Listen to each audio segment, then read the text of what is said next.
Hey guys, just letting you know, full weekend passes, individual day passes, as well as hotel deals are still available for Sonic Temple, May 17th, 18th, and the 19th at Mapfre Stadium in Columbus, Ohio. There's going to be a ton of bands, artists, food, drinks, and fun for the entire weekend, and there's still time to snatch tickets if you want to catch all the shows. Be sure to click the link in the video description below to snag some passes while they're still available. What? That's the promo. That's all I have to say, really. I mean, I've done a long promo on all the bands, I've done a long promo on all the artists. Unless you want me to go into vast and intricate detail about every single food truck that's going to show up, I don't know what else I can do for you here. What? Huh? What? Yes, that would be very controversial. That's precisely why I'm not gonna do that. Alright, look, you guys aren't even compensating me enough to do that. Not on camera, anyway. My mama would never forgive me.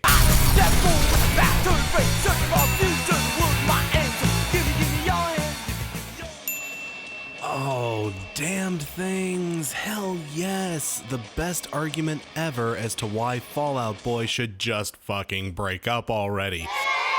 Boo me all you want, it only makes me more right. Yeah, damned things. They're a supergroup in the most traditional sense.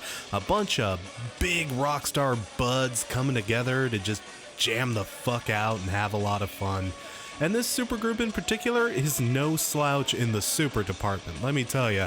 Keith Buckley from Every Time I Die on vocals, Scott Ian from Anthrax on rhythm guitar, Dan Andriano from Alkaline Trio on bass, and yes, believe it or not, Joe Troman and Andy Hurley from Fuck Mothering Fall Out Boy of all bands on lead guitar and drums respectively.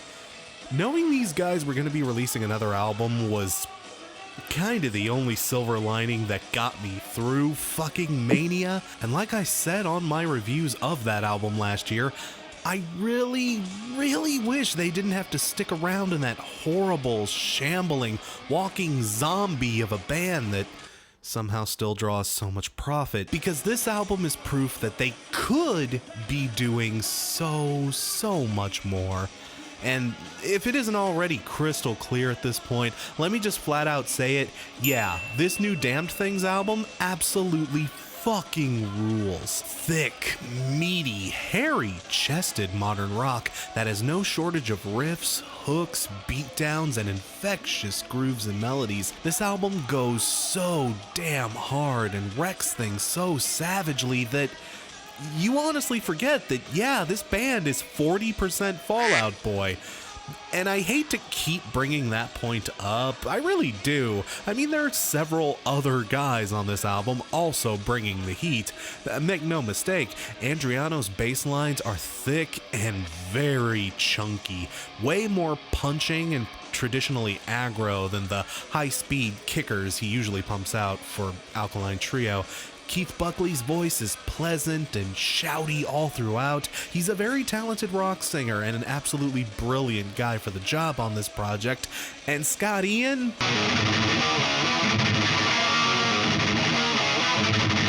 He's Scott Ian, dude. We ain't gotta even worry about that.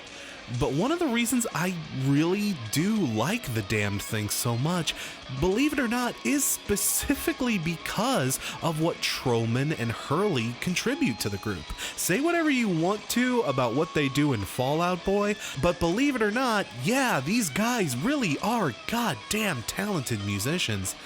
And I feel like a project like this gives them the freedom to flex and show us what they're truly capable of. Troman's lead work is very proficient and insanely catchy. Some of the stuff he pulls off on this record is very surprising. Hearing him on this record, and even the Damn Thing's previous album 9 years ago, it just blows my mind that Fall Out Boy would sample the Munsters when they have this guy right underneath their nose. Why? Why would you do this? Same goes for Andy Hurley. His beats are extremely fluid and frenetic. His drumming is actually a big saving grace in Fall Out Boy. And again, on a project that actually is more heavy and rock-centric, a project that allows him to play in a style with more punch and kinetic energy, he's allowed to fully blossom. Andy's really good on even some of the worst Fall Out Boy albums. So on a record that doesn't suck the hair off my balls, he sounds even more astonishing. Again, with this guy in your rhythm section, why does Fall Out Boy use drum machines and programmed beats so much? Pete Wentz, you fucking suck! The Damned Things absolutely kick ass, and this new album, not only is it good, I would say this is a pretty strong album of the year contender. This is a super group that actually delivers on the super part of that name. And man, it sucks that we only seem to get albums from these guys once a decade. Because yeah, I feel like the rock world would be in a better place if we were getting more music that sounded like this. I'd happily trade all 3 of the most recent Fall Out Boy albums, and then some, to get more albums that sound like this. But you know what? I'll take what I can get. High Crimes gets 4.5 audio slaves out of 5 A Perfect Circles. Oh boy, the Mountain Goats. Oh, this is one of those bands I always kind of dread reviewing. You know, the band that has the huge following and fan base, a gigantic amount of credibility and critical acclaim, and has basically become a staple of modern music in their own time. But I personally just haven't heard a ton of their stuff because I'm dumb and shit. Believe me, I'm familiar with the Mountain Goats. I've caught plenty of their stuff across various playlists here and there. I've had lots of friends show me stuff from their albums over the years. Fuck, I've probably known about this band for at least 15 years now. But after all this time, I don't know, I have yet to give this band a really deep dive. I've never had the motivation to take a big, deep glimpse into their catalog. And I'm not even 100% sure why I'm so apathetic towards these guys, because yeah, they've put out some really good music over the years. I don't dislike them for any specific reason. Maybe fully critiquing an album from them will finally make it click for me. Let me see what we've got here with In League with Dragons.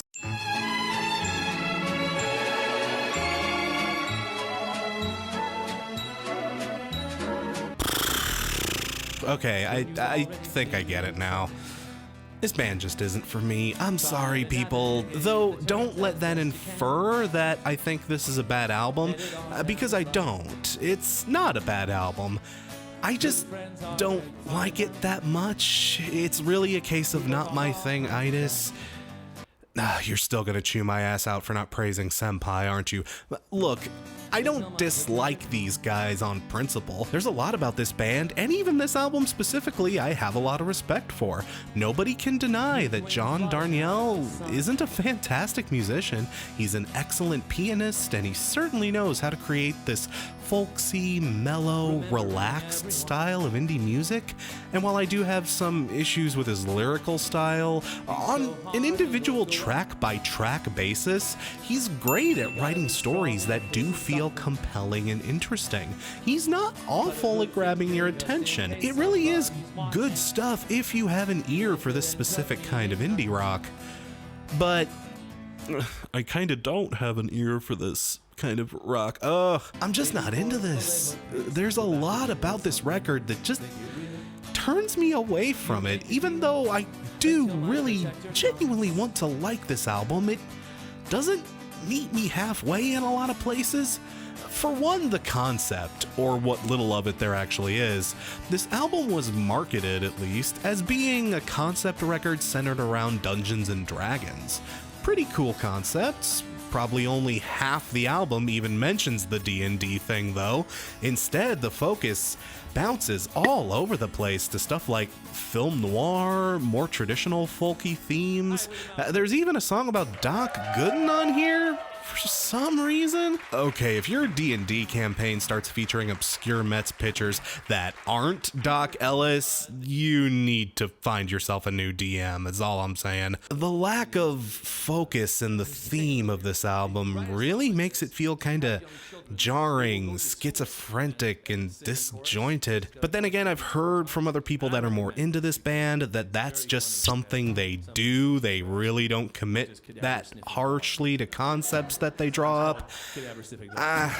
I guess I don't know what to say to that. For fans, this issue is probably a feature, not a bug, so what do I know? But in addition to that, even though I can totally say that Darnielle is a talented instrumentalist and songwriter, when it comes to his vocals,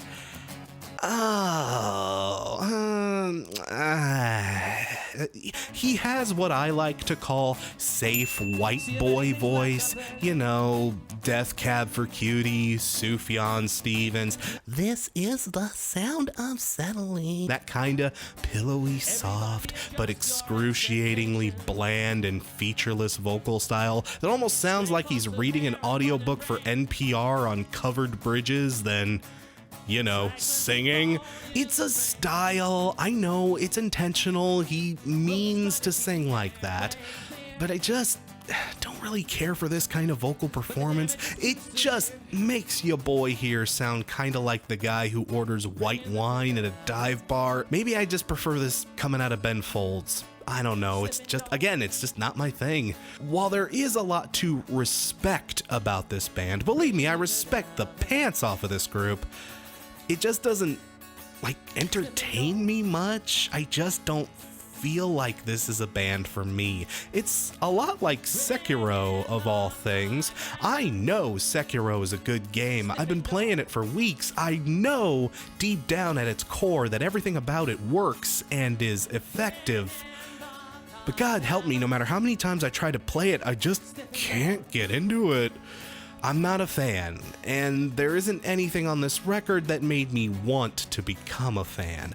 In fact, I remembered getting about halfway through Goths a couple of years back, and I remembered liking what I heard there a bit more than the stuff I heard here. But even with Goths, an album that people lost their nuggets over in 2017, I never really felt much inspiration to go back to it after my initial spin, and I felt even less motivation to do that with this album here. I don't think there's anything on this record that'll turn fans away. Speaking as a non-fan, I'm still not convinced, really. It's good, but it's so not my thing, guys. I'm sorry. In League with Dragons gets 3.5 grains of salt out of 5. Oh, this album. I honestly didn't know the Cranberries were going to release another album, especially after the all-too tragic and sudden death of lead singer Dolores O'Riordan in early 2018. But the band had apparently been fairly far into the recording process on their next record before O'Riordan's tragic passing, and they had enough workable vocal tracks from her demos and such to build off of to create this as a final album. This album marks the end of the Cranberries, as the rest of the band will permanently retire the moniker after this album cycle, which honestly seems only fitting. Dolores was such a big part of this group, it wouldn't feel right for them to try to replace her, as their catalog, and indeed even this album itself demonstrates, she was one of a kind. Though this album is somewhat hard to talk about in some respects because, well, yeah, this is it. This is the end. This is the final album from one of the biggest staples of 90s early alternative rock, and, well, is this a brilliant, career-defining, final hurrah swan song of an album? No, it's not. But man, you really should not hold that against the group here, in my opinion. Dolores's passing was a sudden accident. It's not like they were planning to retire or trying to make this a final record.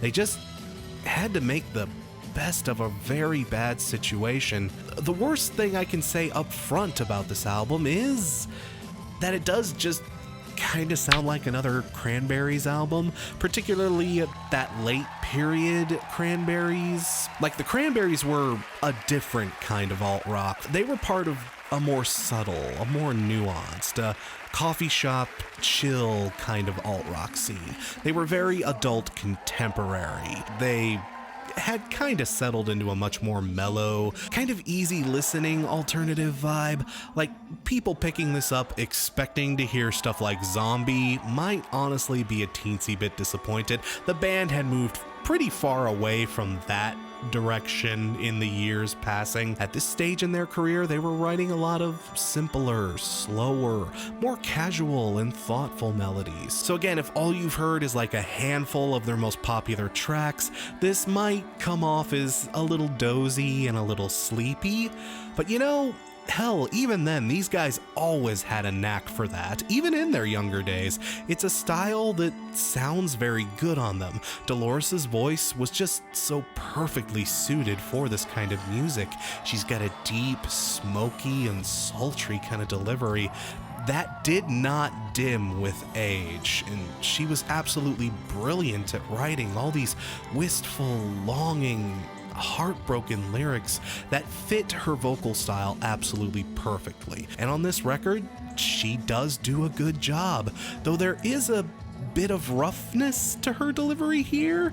Things feel just slightly unpolished in places, but again, I can't even begin to hold that against the band here, because this album was piecemeal assembled from demos and draft takes. Of course it's a little rough. These are rough takes. Hell, if anything, that fact serves as more of a compliment than a detriment, as it just showcases that even when she wasn't at 100%, Dolores was still a hell of a vocalist. This record, in certain ways, actually reminds me a lot of the last Tragically Hip album, Man Machine Poem, another record that found itself unfairly stifled by a band suddenly losing their lead singer to tragic circumstances. They both serve more as reflections of where they were at the time, as opposed to final concluding last notes. And as a result of that, they both aren't without their problems and issues as well.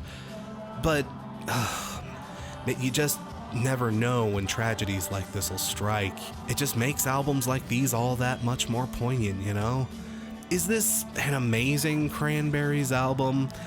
No, but even with that, it's still a very solid, beautiful release that showcases that even in their twilight years, the Cranberries were still an amazingly solid group.